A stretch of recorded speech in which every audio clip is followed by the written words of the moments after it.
ভিডিওটা ডিলিট করতে বাধ্য হয়েছে। তো এটাই বাঙালির কালচার, এটাই বাংলার কালচার। এই জন্য বিজেপি কিন্তু পশ্চিমবঙ্গে আসতে পারছে না। এটাই দ্যাটস বাংলায় ওই এক ভাষা ওরা চালাতে চাইছে গোটা দেশে, এক ধর্ম এক ভোট।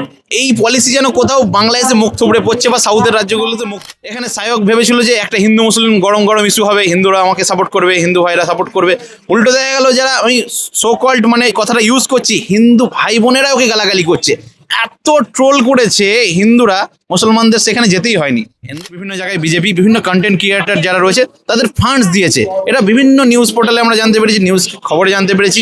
বাংলায় যে এমন কোনো চক্রান্ত ওরা চালাচ্ছে না তার কোনো বিশ্বাস নেই। বিপ কাণ্ড নিয়ে মানে গরুর মাংস কাণ্ড নিয়ে তোলপাড় রাজ্য রাজনীতি, সোশ্যাল মিডিয়া, সমস্ত কিছু। কিন্তু এর মধ্যে একাধিক এফআইআর হয়ে গেছে ওই সায়ক তথা ব্লগারের বিরুদ্ধে, একাধিক হয়ে গেছে। কিন্তু ওই সায়কের অভিযোগে কিন্তু ওই ওয়েটার কিন্তু গ্রেপ্তার হয়েছিল। আমি সম্ভবত আজকে জামিন হওয়ার কথা, আমি জানি না এখনো পর্যন্ত। তবে কিছুক্ষণ আগে পার্ক স্ট্রিট থানায় অভিযোগ করেছেন আমাদের কলকাতা হাইকোর্টের আইনজীবী শেখ শাহনাজ।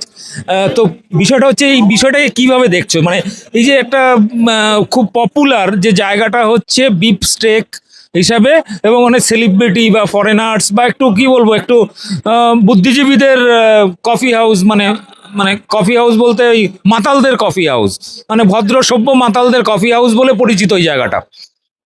এটাকে কিভাবে দেখছো? মানে এই যে খাওয়া নিয়ে হঠাৎ করে সিন ক্রিয়েট করা এবং এই পুরো বিষয়টা। অলিপপ কিসের জন্য বিখ্যাত মোটামুটি সবাই জানে, কলকাতার লোকেরা যারা খাওয়া দাওয়া ভক্ত, হ্যাঁ, যারা মোটামুটি বিফ পর্ক সমস্ত কিছু খেতে অভ্যস্ত বা মদের সাথে যাদের সম্পর্কটা জুড়ে আছে তারা মোটামুটি অলিপপে যায়। তো বিষয়টা এখানে সেটা নয়। ও সায়ক একটা কন্টেন্ট ক্রিয়েটার, এবিসিডি যে কন্টেন্ট ক্রিয়েটার, যাকে কেউ হয়তো চেনে বা কেউ চেনে না, তার হয়তো ভিউয়ের দরকার অথবা কোনো পলিটিক্যাল কোনো ফান্ড পেয়ে সে কেন এমনটা করছে এটার বিরুদ্ধে একটা তদন্ত হওয়া দরকার। সে হঠাৎ করে একটা জায়গায় গেল অলিপপে, সেখানে গিয়ে যারা সব জায়গায় ভিডিও করে, যারা পায়খানায় গিয়ে ভিডিও করছে, তাদের কাছে বিফ স্টেক খেলো সেটার কোনো ভিডিও নেই, ছবি নেই। এত গল্প সে বললো, কিন্তু সে যে বিফ স্টেকটা খেয়েছে এটার কোনো ছবি বা ভিডিও দেখাতে পারলো না। সে হঠাৎ করে অভিযোগ এটা করছে সাধারণ হিন্দু ব্রাহ্মণের বাচ্চা, আমি গো মাতাকে খাইয়ে দিয়েছ আমাকে, মানে এই যে হঠাৎ করে সে ব্রাহ্মণের, তার তো অধিকাংশ বন্ধু বান্ধব শুনেছি মুসলিম। এবং সে বলছে, আমি তার অন্য বক্তব্যে দেখেছি যে সে ঈদের সময় বা বিভিন্ন জলসা বা কিংবা বিভিন্ন সময় ওই বারুইপুরে মগরাহাটে, সেখানে তার রিয়াজ লস্কর তার যে কো অভিনেতা ছিল এক সময়, তো তার বাড়িতে যাতায়াত দীর্ঘদিন এবং অন্যান্য বন্ধু বান্ধব মিলে।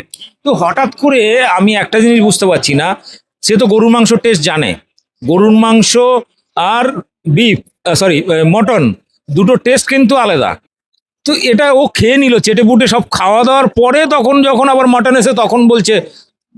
সামাজিক মাধ্যম হোক বা বাস্তব হোক, যে কোনো যাদের যদি ফলোয়ার্স বা অনুসারী থাকে তাদের একটা দায়িত্ববোধ থাকে। তো দায়িত্ববোধ তার আছে, সে হিন্দু মুসলমান সবাইকে নিয়ে কাজ করছে। হঠাৎ করে সে বিফ স্টেকটা খেয়েও নিল, সে তার হজমও হয়ে গেল। আমি যদি কোনো জিনিস একটা অপছন্দ করি বা রুচিসম্মত না হয় তাহলে আমি বমি করব। আমি সুস্থভাবে স্ক্রিপ্ট সহ আমি ভিডিও করতে পারবো না। আমি একজন মুসলমান, আমি যদি আমাকে কেউ খাইয়ে দেয় ভুলবশত কোনো পর্ক, তাহলে আমি তো বমি করব। এবং ভিডিও যদিও বা করি, ভিডিওটা করবো বমি করতে করতে, সুন্দরভাবে আমি জিজ্ঞেস করবো না ওইটার তো ধর্ম কি, তোকে যদি সোর খাইয়ে দিই। এই কথাটা গণতান্ত্রিক একটা দেশে এইভাবে বলা যায় না। এবং বাংলায় যেমন পরিবেশ তৈরি হচ্ছে, একটা গরম গরম হিন্দু মুসলমান পরিবেশ, এই পরিবেশে একটা দায়িত্ব জ্ঞানহীনতার মতো একটা কথা বললো এবং হিন্দুত্ববাদীদের একটা হাতে একটা খাবার তুলে দিল। সেই জিনিসটা নিয়ে তারা কন্টেন্ট ভাইরাল করছে এবং আগামীতে শুভেন্দু অধিকারী বা অন্যান্য যারা হিন্দুত্ববাদী নেতা আছে তাদের এই পরিবেশে রাজনীতি করতে যেন ঘোলা জলে মাছ ধরতে সুবিধা হবে। তাদের একটা বিহারে, মধ্যপ্রদেশ, মহারাষ্ট্র যেমন করেছে, মহারাষ্ট্র বা বিহার, ঝাড়খণ্ড বিভিন্ন জায়গায় বিজেপি বিভিন্ন কন্টেন্ট ক্রিয়েটার যারা রয়েছে তাদের ফান্ডস দিয়েছে। এটা বিভিন্ন নিউজ পোর্টালে আমরা জানতে পেরেছি, নিউজ খবরে জানতে পেরেছি।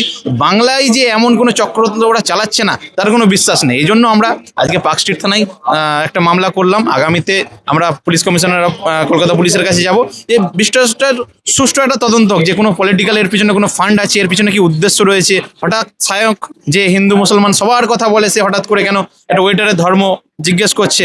এরপরেও একটা নিজেকে বলছে আমি ব্রাহ্মণের সন্তান, গোমাতা। এই গোমাতা বলা, এটা তো বেসিক্যালি বিজেপি আরএসএস এর ভাষা। হ্যাঁ, বিষয় হচ্ছে বিফস্টেক ভুলবশত দেওয়া হয়ে যেতে পারে, এটা 100 বার একটা আপত্তিজনক একটা নিন্দনীয় ঘটনা। কিন্তু তারপর যে কথাগুলো সে বলেছে, ওয়েটারের ধর্ম তোলা, গো মাতাকে খাইয়ে দেওয়া, এই কথাগুলো কাদের সিলেবাসে পড়ে আমরা সবাই জানি। এবং এর পরে পরে মানে যে মানে সাজানো কথা বা মুখস্থ করানো কথা সবই হিন্দুত্ববাদী দল বা বিজেপির শেখানো কথা। আমার মনে হচ্ছে যে ও বিজেপির ভাইরাসে আক্রান্ত অথবা তাদের টাকা পয়সা প্রমোটেড। হ্যাঁ অবশ্যই, যেহেতু সামনে ভোট, এই মানে হিন্দুত্ববাদের রুটি সেঁকতে হবে, তো যে কোনোভাবে কাউকে না কাউকে দিয়ে বিভিন্ন কন্টেন্ট ক্রিয়েটারদের আলটিমেটলি বিজেপির হাতে প্রচুর টাকা, পুঁজিপতিদের টাকা ঢেলতে হবে এবং তাদের দিয়ে প্রমোশন করতে হবে। এটা তো সমস্ত জায়গায় গোটা দেশে বিজেপি করেছে, পশ্চিমবঙ্গে করবে, এটাই স্বাভাবিক। এখানে আমরা দেখলাম যে যে ওয়েটার ছিল সে বারবার ক্ষমা চাইছে, তারপরেও কিন্তু গিয়ে সে কিন্তু পার্ক স্ট্রিট থানায় এফআইআর করেছিল ওয়েটার বিরুদ্ধে, যার এগেনস্টে গ্রেফতার হলো। তাহলে এবার আবার দেখলাম গতকাল নাকি ও ওই অভিযোগ তুলে নিয়েছে, কিন্তু কথা হচ্ছে যে তার বিরুদ্ধে তো একের পর এক আজকে মানে তোমারটা নিয়ে হয়তো 3 নম্বর কি 4 নম্বর ওর বিরুদ্ধে এফআইআর হলো। তাহলে কি মনে হচ্ছে ও গ্রেফতার হওয়ার সম্ভাবনা আছে মানে আইনের ধারা অনুযায়ী?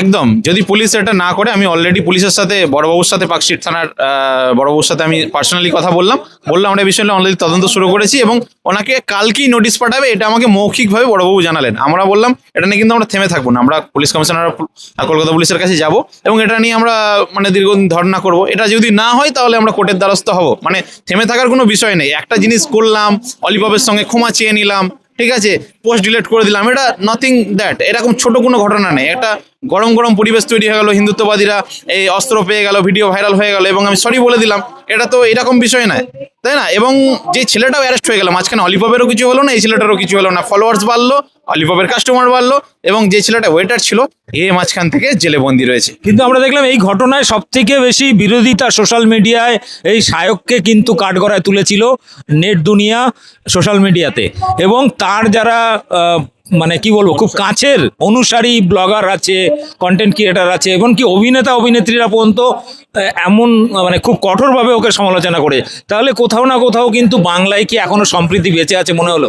দেখুন, বিজেপি বা হিন্দুত্ববাদীদের যে এই পরিকল্পনা, এই আমি এর আগেও বলেছি, বাংলায় ওই এক ভাষা ওরা চালাতে চাইছে গোটা দেশে, এক ধর্ম এক ভোট, এই পলিসি যেন কোথাও বাংলায় এসে মুখ থুবড়ে পড়ছে বা সাউথের রাজ্যগুলোতে মুখ থুবড়ে পড়ছে।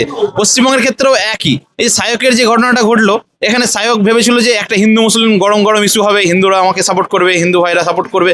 উল্টো দেখা গেল যারা ওই সো কল্ড মানে কথাটা ইউজ করছি, হিন্দু ভাই বোনেরা ওকে গালাগালি করছে, এত ট্রোল করেছে হিন্দুরা, মুসলমানদের সেখানে যেতেই হয়নি। হিন্দুরা ওর কমেন্টে এত ট্রোল করেছে, লাস্টে ভিডিওটা ডিলিট করতে বাধ্য হয়েছে। তো এটাই বাঙালির কালচার, এটাই বাংলার কালচার।